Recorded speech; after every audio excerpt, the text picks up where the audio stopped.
World trade organisation की एक और वीडियो में आपका स्वागत है। इससे पहले वाली वीडियो में मैं आपको वर्ल्ड ट्रेड ऑर्गेनाइजेशन का इंट्रोडक्शन, इसका evolution, objectives, governance, Uruguay round of talks, इनके बारे में ऑलरेडी बात कर चुका हूं। यहां पे बात करेंगे world trade organization contribution to the world. World trade organization का इंडिया के साथ क्या इश्यूज चल रहे हैं। 4 मेजर इश्यूज हैं जो कि रिसेंटली न्यूज में है। डब्ल्यूटीओ का इंडिया के साथ जो हल्का फुल्का डिस्प्यूट चल रहा है, डब्ल्यूटीओ की डिस्प्यूट सेटलमेंट बॉडी में बाकी कंट्रीज ने जो इंडिया को खींच रखा है, और डब्ल्यूटीओ कोविड 19 के मैनेजमेंट में किस प्रकार से मदद कर सकता है। तो ये कुछ बातें जो कि पिछली वीडियो में छूट गई थी वो यहां पे कंप्लीट करेंगे। पहली वीडियो को देखने के लिए इंटरनेशनल ऑर्गेनाइजेशन की प्लेलिस्ट में जाइए, आपको फर्स्ट वाली वीडियो मिल जाएगी। तो बात करते हैं WTO contribution to the world. अगर आप दुनिया भर में इंटरनेशनल ऑर्गेनाइजेशंस की बात करें तो 3 ऐसे इंटरनेशनल ऑर्गेनाइजेशन हैं जो कि इकोनॉमिक पॉलिसी को लिटरली डिफाइन करते हैं। दुनिया की वर्ल्ड इकोनॉमिक पॉलिसी को बनाना, फॉर्मुलेट करना, उनको कोऑर्डिनेट करना, ये 3 ऑर्गेनाइजेशंस के पार्ट में है, जिसमें एक है वर्ल्ड बैंक ग्रुप, दूसरा है इंटरनेशनल मॉनेटरी फंड और तीसरा है वर्ल्ड ट्रेड ऑर्गेनाइजेशन। ये क्रूशियल रोल प्ले करते हैं इंटरनेशनल ट्रेड में, ग्लोबल इकोनॉमिक्स में, and the political and legal issues arising in international business because of globalization. तो ग्लोबलाइजेशन के चलते जो लीगल इशू, जो पॉलिटिकल इशू, जो इकोनॉमिक इशू आ रहे हैं, उनको फोरम में लेके आना, उनके बारे में एक इन्फॉर्म्ड बहस करना और कंसेंसस लेके आना। तो भाई दुनिया भर में नए मार्केट्स को खोलना, दो कंट्रीज के बीच में जो ट्रेड बैरियर्स हैं, जो भी इंपोर्ट और एक्सपोर्ट ड्यूटी हैं, आप कह सकते हो कि उल्टी सीधी उनको कम करना। तो ट्रेड रिलेटेड बैरियर्स को कम करना काम है डब्ल्यूटीओ का, और दुनिया की सबसे पावरफुल इंस्टीट्यूशन है ये ट्रेड रिलेटेड बैरियर्स को कम करने में, ट्रेड को दुनिया भर में बढ़ाने के लिए। आईएमएफ और वर्ल्ड बैंक के साथ कोऑर्डिनेट करके ही डब्ल्यूटीओ काम करता है, ताकि ओवरऑल जो दुनिया में इकोनॉमिक पॉलिसी बने उनमें कोहेसिवनेस एक कंसोलिडेटेड वे से बनाया जा सके। एक ऐसी इकोनॉमिक स्ट्रक्चर बनना चाहिए जहां पे आईएमएफ, वर्ल्ड बैंक और डब्ल्यूटीओ एक साथ एक दूसरे के साथ कोऑर्डिनेट करते हुए नजर आए, अलग अलग कंट्रीज एक दूसरे के साथ कोऑर्डिनेट करते नजर आए। लेकिन होता ही है दोस्तों कि ग्राउंड फंक्शनिंग में बहुत सारे ट्रेड रिलेटेड डिस्प्यूट्स होते हैं। अक्सर कर कंट्रीज आपस में ट्रेड की पॉलिसीज को लेके एक दूसरे के ऊपर इल्जाम डालती नजर आती हैं डब्ल्यूटीओ में। तो इसलिए डब्ल्यूटीओ के पास ये पोटेंशियल भी है कि दुनिया भर की कंट्रीज के बीच में जो मनमुटाव है ट्रेड को लेके, उसको सॉल्व करके बायलैटरल रिलेशंस को अच्छा रखा जाए, वर्ल्ड पीस को मेंटेन किया जाए through negotiations, consultation and mediation. आगे बढ़ने से पहले वीडियो पे लाइक का बटन, अगर अब तक आपने चैनल को शेयर और सब्सक्राइब नहीं किया तो बिल्कुल कर दीजिए दोस्तों। मेरे द्वारा बनाएगी और वीडियोस को देखने के लिए और मुझे हेल्प करने के लिए आप ज्वाइन बटन दबा के चैनल के मेंबर ही बन सकते हैं, जिससे मेरी थोड़ी हेल्प हो जाएगी, आपको भी कुछ एक्स्ट्रा वीडियोस मिल जाएंगी। इंस्टाग्राम पे फॉलो कर लीजिए, आपकी जूनियर डॉट्स जवाब दूंगा। टेलीग्राम ग्रुप ज्वाइन कर लीजिए, वहां पे आपको इस लेक्चर की पीडीएफ मिल जाएगी।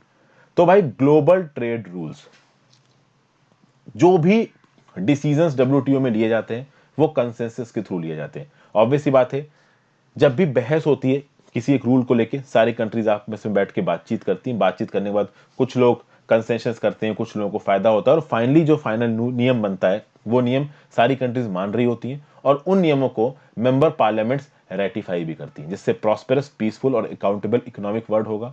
और कहीं ना कहीं ट्रेड नेगोशिएशंस में डब्ल्यूटीओ से पहले गैट ने, यानी general agreement on tariff and trade, जिसके बारे में मैंने पहले बताया है, 1948 में बना था, 1994 तक काम किया, और फिर 1 जनवरी 1995 से डब्ल्यूटीओ ने एक स्ट्रॉन्ग और प्रॉस्परस ट्रेडिंग सिस्टम ऑलरेडी दुनिया में बना दिया है। हालांकि इसके ऊपर आगे काम करना बहुत ज्यादा जरूरी है। इंडिया डब्ल्यूटीओ का मेंबर है 1 जनवरी 1995 से, जब डब्ल्यूटीओ बना, और इससे पहले GATT, general agreement on tariff and trade का मेंबर इंडिया जुलाई 1948 से। डब्ल्यूटीओ की प्रोसीडिंग्स में इंडिया ने एक बहुत मेजर रोल प्ले किया है। डेवलपिंग वर्ल्ड में एक लीडर की तरह इंडिया सामने निकल के आया है। जब डोहा का डब्ल्यूटीओ कॉन्फ्रेंस हुआ था 2001 में, जहां पे कुछ मेजर मल्टीलेटरल ट्रेड डिसीजंस लिए गए थे, वहां पे डेवलपिंग ब्लॉक के रिप्रेजेंटेटिव की तरह खड़ा था इंडिया। वहां पे 142 कंट्री के डेलीगेट्स थे, ट्रेड टॉक्स हो रही थी, इन्वायरमेंट, कंपटीशन, इन्वेस्टमेंट, यहां पे इंडिया ने बहुत सारे कंसेशंस लिए, इंडिया ने बहुत सारे बेनिफिट्स जीते। तो भाई इंडिया प्रोएक्टिवली डब्ल्यूटीओ में बहुत ज्यादा इन्वॉल्व रहा है, और कहीं ना कहीं बहुत से इंप्लीकेशंस भी हैं जो कि डब्ल्यूटीओ के एग्रीमेंट्स को साइन करके इंडियन इकोनॉमी पे पड़े हैं। डब्ल्यूटीओ के एग्रीमेंट्स को साइन करके इंडिया की इकोनॉमी को फायदा भी हुआ है और कुछ हद तक नुकसान भी हुआ है। अब इन फायदे नुकसान को समझने के लिए आपको वो एग्रीमेंट समझने पड़ेंगे जो कि डब्ल्यूटीओ के साथ इंडिया ने साइन किए। इनफैक्ट डब्ल्यूटीओ में इंपॉर्टेंट एग्रीमेंट्स भी यही हैं, एक एक करके देखते हैं। एक है reduction of tariff and non tariff barriers, एक है ट्रेड रिलेटेड इन्वेस्टमेंट मेजर्स, एक है trips, trade related intellectual property rights, एक है एग्रीमेंट ऑन एग्रीकल्चर, एक है agreement on sanitary and phytosanitary measures. तो ये कुछ एग्रीमेंट है, एक एक करके एग्रीमेंट देखते हैं। टैरिफ और नॉन टैरिफ बेरियर का रिडक्शन, मतलब कि ओवरऑल भाई जो भी मैन्युफैक्चर प्रोडक्ट्स एक कंट्री में बन रहे हैं दूसरी कंट्री में जा रहे हैं तो उनके ऊपर मिनिमम इंपोर्ट ड्यूटी लगाई जाए। और जो क्वांटिटेटिव रिस्ट्रिक्शंस है, क्वांटिटेटिव रिस्ट्रिक्शंस मतलब कि इस कंट्री से हम केवल इतना ही सामान इंपोर्ट करेंगे, इस प्रकार के रिस्ट्रिक्शंस भी कम होने चाहिए ताकि लॉन्ग टर्म में दो कंट्रीज के बीच में जो ट्रेड रिलेशन है वो अच्छे हो सके। फिर ट्रेड रिलेटेड इन्वेस्टमेंट मेजर, ये क्या बोलता है कि मान लीजिए कोई एक ऐसा कॉर्पोरेट है इंडिया के अंदर जो कि डोमेस्टिकली पैसा इन्वेस्ट कर रहा है और कोई एक बाहर का कॉर्पोरेट है जो इंडिया में इन्वेस्ट करना चाह रहा है, तो इन दोनों के बीच में इक्विटी होनी चाहिए, पैरिटी होनी चाहिए। मतलब कि आप डोमेस्टिक इन्वेस्टमेंट को ज्यादा फेवर करो और इंटरनेशनल फॉरेन इन्वेस्टमेंट को कम फेवर करो, ये नहीं होना चाहिए। इस बात को इंश्योर करता है ट्रिम्स। और कहीं ना कहीं ऐसा हुआ भी है, इंडिया में जब भी बाहर से पैसा इन्वेस्ट होता है ना, हमारी देश की सरकारें, दुनिया भर की देश की सरकारें बाहर के इन्वेस्टमेंट को अपने देश में बुलाती हैं। तो ट्रिम्स तो प्रॉपर तरीके से इंप्लीमेंट हो रहा है। ट्रिप्स की बात करते हैं, ये क्या है, इंटेलेक्चुअल प्रॉपर्टी राइट्स। तो भैया अगर मान लीजिए किसी ने अपने दिमाग से एक इंटेंजिबल इंटेलेक्चुअल प्रॉपर्टी राइट बनाई। इंटेंजिबल इंटेलेक्चुअल प्रॉपर्टी राइट मतलब क्या हो गया कि भैया एक फार्मास्यूटिकल कंपनी ने बहुत सी रिसर्च की और उसके बाद एक दवाई बनाई किसी एक डिजीज की, तो वो उसकी एक इंटेलेक्चुअल प्रॉपर्टी है जो कि सीधे सीधे नहीं दिख रही है, बट दवाइयों के फॉर्म में वो फॉर्मूला लगाए और उससे लोगों का इलाज हो रहा है। तो basically this is a fort of intellectual property. इस तरीके की इंटेलेक्चुअल प्रॉपर्टी इंटरनेशनली किसी भी देश में बनी हो, अगर वो दूसरे देश में इस्तेमाल होगी तो भाई ओरिजिनल क्रिएटर को उसका बेनिफिट दिया जाएगा। ओरिजिनल क्रिएटर शुरुआत के 20 साल उस प्रोडक्ट को पैटेंट करके उससे पैसा बना सकता है। ट्रिप्स को इंप्लीमेंट करने के लिए इंडिया ने copyright act, patent act, trade and merchandise act सब में अमेंडमेंट किए हैं। हालांकि ट्रिप्स के कुछ एक्सेप्शंस भी हैं, जैसे कि कंपल्सरी लाइसेंसिंग, जिसको थोड़ी देर बाद हम लोग देखेंगे। फिर agreement on agriculture. Agreement on agriculture क्या बोलता है कि भैया एग्रीकल्चर के फील्ड में मार्केट एक्सेस देना, एक्सपोर्ट सब्सिडीज को कम करना, एग्रीकल्चर प्रोडक्ट पे गवर्नमेंट सब्सिडीज कम देना। अब समझिए बात की, इंडिया के कंटेक्स्ट में देखते हैं। इंडिया अगर एग्रीमेंट ऑन एग्रीकल्चर डब्ल्यूटीओ को पूरी तरीके से साइन करता है तो उसका क्या मतलब होगा? इसका मतलब यह होगा एग्रीकल्चर से रिलेटेड जितने भी प्रोडक्ट हैं, जैसे कि डेयरी, गेहूं, धान, चावल, दालें, कुछ भी, वो बाहर से इंडिया में फ्रीली आ सकती है। तो अगर इंडिया अपना मार्केट एक्सेस देता है तो कम इंपोर्ट ड्यूटी पे बाहर से ही एग्रीकल्चर प्रोडक्ट्स इंडिया में आ सकते हैं। एक्सपोर्ट सब्सिडी मतलब जो इंडिया के एग्रीकल्चर प्रोड्यूसर्स हैं उनको कम एक्सपोर्ट सब्सिडी दिए बाहर सामान एक्सपोर्ट करने के लिए। अब अगर आप बात करो दोस्तों, मैं आपको एग्जांपल देता हूं। MAEQ कोटा नाम का एक कोटा होता है। अगर आप शुगर बनाते हैं इंडिया में, शुगर आप कह सकते हो एक एग्रीकल्चर प्रोडक्ट है, तो अगर आप शुगर के मैन्युफैक्चरर हो इंडिया में और आप शुगर बना के बाहर एक्सपोर्ट कर रहे हो तो आपको MAEQ कोटा बेनिफिट मिलता है। ओके, तो MAEQ quota benefit sugar exporters को मिलता है। इस तरीके से अलग अलग एग्रीकल्चर प्रोडक्ट्स के एक्सपोर्टर्स को अलग अलग बेनिफिट्स दिए जाते हैं इंडिया में। इस तरीके की बेनिफिट्स ना देने की बात करता है एग्रीमेंट ऑन एग्रीकल्चर। और plus government subsidy on agriculture product, यानी कि MSP, मिनिमम सपोर्ट प्राइस, एक प्रकार की गवर्नमेंट सब्सिडी हो, यानी किसान जो गेहूं और चावल पैदा कर रहे हैं उनको ये एश्योरेंस है सरकार की तरफ से कि भैया इतने दाम पे हम आपका गेहूं दान खरीदेंगे MSP के अंदर। फिर फर्टिलाइजर सब्सिडी, बहुत प्रकार की सब्सिडी दी जाती है। ये सब चीजें नहीं देनी है एग्रीमेंट ऑन एग्रीकल्चर, ये बोल रहा है। इंडिया का एग्रीकल्चर सेक्टर डिस्ट्रॉय हो जाएगा अगर प्रॉपर तरीके से इंडिया ने एग्रीमेंट ऑन एग्रीकल्चर को इंप्लीमेंट कर दिया। इसलिए एग्रीमेंट ऑन एग्रीकल्चर इंडिया और WTO के रिलेशंस के बीच में एक नासूर बन के सामने आया है। इंडिया का मार्केट बहुत बड़ा है, लेकिन हमारी सरकार चाहती है, जरूरी भी है कि इंडिया का मार्केट इंडिया के फार्मर्स के लिए रहे। अगर बाहर की कंट्रीज घुस गई इंडिया में अपने एग्रीकल्चर प्रोडक्ट्स को लेके तो हमारे फार्मर्स तो बर्बाद हो जाएंगे। अगर न्यूजीलैंड और ऑस्ट्रेलिया के डेयरी सेक्टर को इंडिया का एक्सेस मिल गया ना, तो हमारे यहाँ का ये जो गाय भैंस और जो बकरियां पालते हैं ना लोग, ये सड़कों पर आ जाएंगे, कुछ बचेगा ही नहीं इनके पास।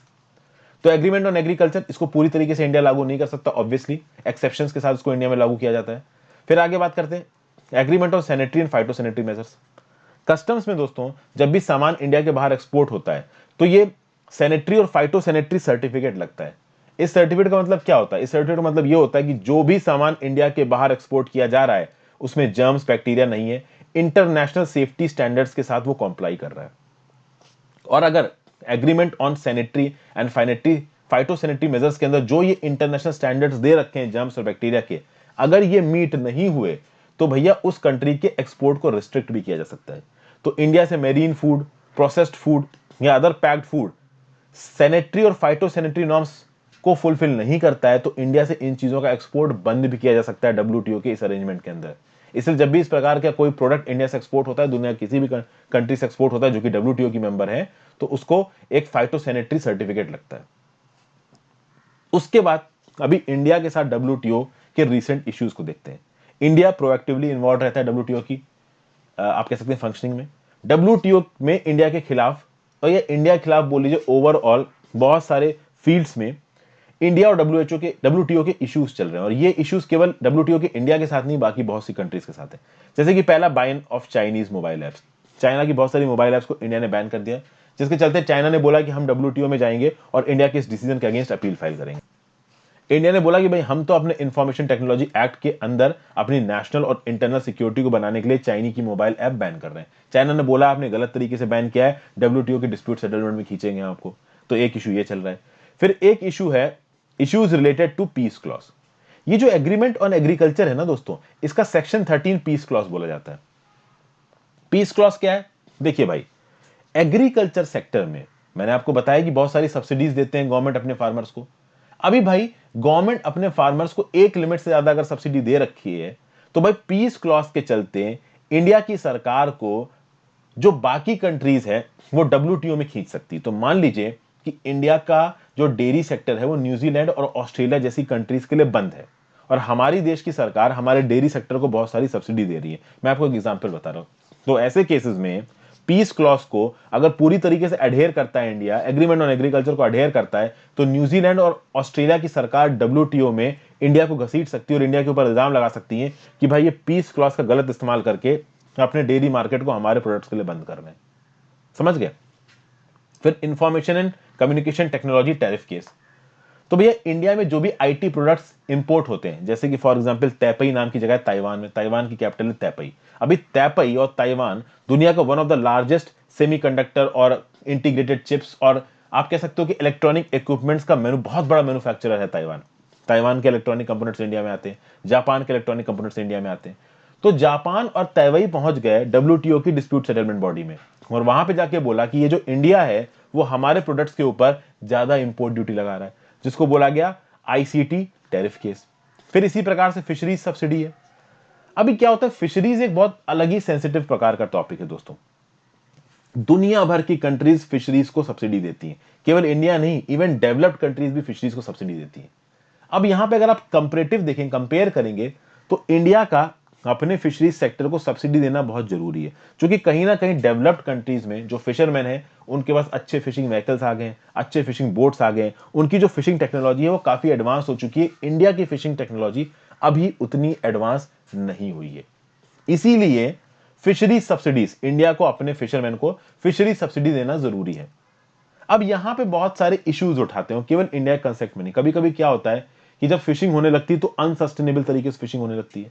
फिशिंग करने के बाद एक इंटेंसिव सीजन जब फिशिंग का निकल जाता है ना, आपको उस पानी को खाली छोड़ना पड़ता है ताकि वहां पे छोटी फिश ब्रीड करके अपनी पॉपुलेशन को रिक्यूपरेट कर सके, रीऑर्गेनाइज कर सके। अगर आप लगातार फिशिंग करते चले जाओगे तो आपको फिश कैच मिलने बंद हो जाएंगे। समझ गए बात को? तो फिशरीज सब्सिडीज को लेके डब्ल्यूटीओ में लंबे समय से एक बहस चल रही है कि कैसे फिशरीज नाम के इस ऑक्यूपेशन को सस्टेनेबल बनाया जाए, कैसे ये जो अनवांटेड सब्सिडीज दी जाती हैं फिशरीज सेक्टर में डेवलपिंग कंट्रीज द्वारा अपने फिशरमैन को, इनको कम किया जाए ताकि यूएस यूरोप की जो सस्ती फिशेज हैं वो इंडियन मार्केट में आ सके, श्रीलंकन मार्केट में आ सके। तो ये फिशरीज सब्सिडीज का भी केस है जहां पे इंडिया डब्ल्यूटीओ के साथ एंगेज कर रहा है। और फाइनली कोविड-19 का पैंडेमिक। भैया कोविड-19 के क्राइसिस ने दिखा दिया कि इस पैंडेमिक से अकेले जूझ पाना किसी देश के बस की बात नहीं है, इसलिए इंटरनेशनल कोऑपरेशन और कोलैबोरेशन बहुत ज्यादा जरूरी है, और इसमें डब्ल्यूटीओ एक मेजर रोल प्ले कर सकता है। सप्लाई चेन्स को फ्री और ओपन रख के, वैक्सीन का प्रॉपर क्लासिफिकेशन करके, इंपोर्ट और एक्सपोर्ट के रिस्ट्रिक्शंस को हटा के। यहां पे दो चीजें इंपॉर्टेंट हो जाती हैं, voluntary sharing and pooling of intellectual property rights. ये क्यों बोला जा रहा है? देखिए बड़ी बड़ी कंट्रीज, खासकर यूएस जैसी कंट्रीज अंडर ट्रंप क्या बोल रही कि वैक्सीन बनेगी तो सबसे पहले हम इस्तेमाल करेंगे, तो ये गलत है। कोविड-19 का पैंडेमिक पूरी दुनिया में फैला है, तो अगर वैक्सीन बनी है तो वो अफोर्डेबल कॉस्ट में दुनिया में बंटनी चाहिए। तो अफोर्डेबल कॉस्ट नहीं चाहेंगे कंपनी वाले, प्राइवेट कंपनी वाले। एक कंट्री जहां पे वो वैक्सीन बनी है वो चाहेगा कि सबसे पहले वैक्सीन हमारे देश के लोगों को मिले। तो ओवरऑल वैक्सीन नेशनलिज्म और इस पूरे वैक्सीन प्रोडक्शन के प्रोसेस को एक लिमिट से ज्यादा कॉमर्शियलाइज करने की कोशिश की जा रही है, जहां पे डब्ल्यूटीओ के ट्रिप्स एग्रीमेंट का कंपल्सरी लाइसेंसिंग निकल के आता है। कंपल्सरी लाइसेंसिंग क्या है? वैसे तो मैंने आपको बताया कि ट्रिप्स एग्रीमेंट के अंदर एक पर्टिकुलर मैन्युफैक्चरर की इंटेलेक्चुअल प्रॉपर्टी राइट को प्रोटेक्शन दी जाएगी, लेकिन मान लीजिए जब कोई एक दवाई है, एक दवाई जो कि बल्क में बहुत सारे लोगों की जिंदगियां बचा सकती है, उस दवाई की मैन्युफैक्चरिंग उसके ओनर की परमिशन के बिना, ऑथराइजेशन के बिना अगर आप बनाना शुरू कर दो तो इसको बोला जाता है कंपल्सरी लाइसेंसिंग। कंपल्सरी लाइसेंसिंग का क्लॉज इंडिया ने केवल 1 या 2 बार ही इन्वोक किया है इंडिया में, ठीक है ना भाई। तो WTO ट्रिप्स के एग्रीमेंट के अंदर कंपल्सरी लाइसेंसिंग आनी चाहिए। कहीं ना कहीं वैक्सीन नेशनलिज्म और वैक्सीन का एक्सेसिव कोलैबोरेशन, कॉमर्शियलाइजेशन नहीं होना चाहिए, और ये कौन इंश्योर कर सकता है? ये वर्ल्ड ट्रेड ऑर्गेनाइजेशन इंश्योर कर सकता है। तो ये था एनालिसिस वीडियो का। आई होप आपको पसंद आई हो। वीडियो को लाइक और शेयर किए बिना मत जाना। Have a great day friends, good bye.